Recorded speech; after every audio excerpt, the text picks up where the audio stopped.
Grabe, ganito din pala kaanghang ang Shen Ramyun Spicy Noodles. Kaya nga spicy noodles ang nakasulat dyan sa packaging niya kasi nga ay maanghang. Ngayong araw kakatapos ko nga lang din palang magpahinga dahil parang ramdam ko nang nag-aaway yung mga bulate ko sa tiyan. Ay eto, bumangon na nga din pala ako sa kinahihigaan ko. Nag-warm up nga din pala muna ako para mag-circulate yung mga dugo kong natutulog. At may nakita nga akong Shen Ramyun Spicy Noodles dito sa aparador. Hindi ko nga rin pala alam kung sino ba ang may-ari nito kaya kinuha ko na agad. Nakibukas nga rin pala muna ako dito sa rep para kunin dito yung hotdog, pati na rin itong cheese at saka itong itlog. Ang balibalita kasi sobrang ahang daw talaga nitong Shen Ramyun Spicy Noodles. Para malaman ko nga kung totoo ba talaga yung balita, atin nga itong titikman, lulutuin pa pala. Kaya kinuha ko na nga rin pala itong paglulutuan nating kawali. Pagkalabas ko nga din pala ng kwarto ay ibinabad ko muna yung hotdog kasi pangit naman yan kapag diniretso nating iprito. Maglalagay na nga din pala tayo ng mantika dito para uminit na agad. Tapos isasalang na nga din pala natin ito isa-isa ay pwede na rin lahat. Mabilisan transition na nga din pala ito guys, kaya eto luto na. Kuha na nga rin pala ako ng pinggan at saka netong pangsipit. At pagkatapos ko nga din pala magprito dito ay hugasan ko pa itong kawali dahil nga ay masipag tayo.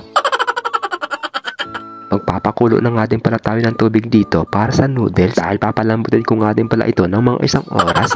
Joke lang. Aalisin ko nga din pala muna itong nakabalot ng plastic dito sa cup noodles. Tapos may tamang pagbukas dyan, hihilahin lang natin yan. O diba, napakasimple lang. At eto na nga din pala yung mga seasoning niya. Meron seasoning oil at saka netong spicy powder. Mabilis lang din naman lutuin itong noodles. Nayaan ko nga lang din pala yan ng mga 5 minutes. Kaya kung mapapansin nyo ay naghiwa-hiwalay na sila sa isa't isa. O diba, noodles lang lulutuin natin pero parang sobrang haba ng proseso. Dahil akala nyo tapos na tayo, akala nyo lang yun dahil gagawa pa tayo netong milk with cheese. At eto nga yung magpapasarap at magpapakirimi doon sa noodles natin. At syempre kung ayaw nyo naman ng sobrang anghang, kaya eto yung gawin nyo para malas yung spicy doon sa noodles. O siya, napapahaba na yung explanation natin. Pero bago yan, wag ka muna maglilipat ng channel at panoorin mo itong video natin hanggang matapos, hanggang sa dulo. Ipinagsama-sama na nga din pala natin dito yung milk at saka yung cheese. At syempre wag natin kakalimutan itong seasoning oil at saka spicy powder. Tapos pwede na nga rin pala natin ibuhos dito yung pinalambot nating noodles. Minekos-mekos ko na nga din pala ito para kumapit yung mga pampalasa dyan sa noodles. At syempre hindi pa tatapos dyan ang pagluluto natin sa noodles. Maglalagay pa tayo dito ng 1 pirasong itlog. At eto na nga rin pala ang mahabang proseso natin pagluluto dito sa noodles ay eto, tapos na. Kaya naman tara guys, samahan nyo ako dito at lalantakan natin itong niluto nating noodles. Tapos malasado lang ang pagkaluto dito sa egg yolk. O siya, first bite na muna, unang subo.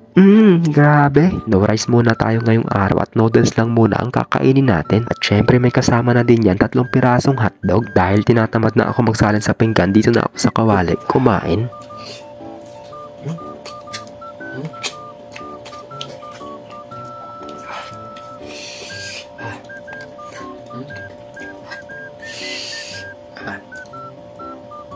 At kung umabot nga din pala sa inyo ang video na ito, paki-follow, like, share, comment na din ang page natin para alam ko kung saan na ito nakakarating. So ayun lang, thank you for watching guys. God bless po sa inyong lahat at mag-ingat palagi. Bye-bye!